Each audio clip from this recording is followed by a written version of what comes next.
Hello viewers, আজকের blog ভিডিওটা হয়েছে গিয়া বছরের পয়লা করে একটা ফল বার হয়েছে, আর এটা হইল গিয়া কালা জাম। তবে আমরা দেশে আমরা বাসায় বাংলাতে কই কালা জাম, কিন্তু জানি আর না অন্য অন্য জায়গার কিতা নাম দিয়ে কোন যেটাও। আর এই ফলটা খুব সুস্বাদ আছে, খাইতে খুব ভালো লাগে অবশ্য।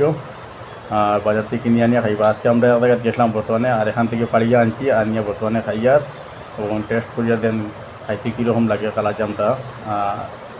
সাইজটা খুব বড়, কিন্তু এটা অত বড় আকারও থাকে না। কিন্তু যেটুকু হায়দ্রাবাদ, আমরা বর্তমানে হায়দ্রাবাদ এক জায়গাতে আনছি, আর হায়দ্রাবাদের কালাজাম যেটা, এটা খুব বড় বড় সাইজর। দেখতে খুব ভালো লাগে, কালারটা দেখুন। আর বর্তমানে খাইয়া টেস্ট করে দেখাই, আর যেন আপনারা কেমন কিলা লাগে বা কতটুকু সুইট আছে, বর্তমানে মিঠা আছে। এটা পুরা মিঠা, আর এটাও খাইতে খুব ভালো লাগে। আপনারাও খাইবা, কিনে নিয়ে বাজার থেকে খাইবা। বর্তমানে 200-300 টাকা বর্তমানে কিলো আছে। এটা একো জায়গার মূল্য এটা আছে। আর এটা খুব ভিটামিন জাতীয় জিনিস এই ফলটা। আর আমি বর্তমানে যে নিমখ আছে, লবণ লাগাইয়া এটার লগে মিক্স করে খাইয়া আজকে ভিডিওটা ওখান ধরে ধন্যবাদ।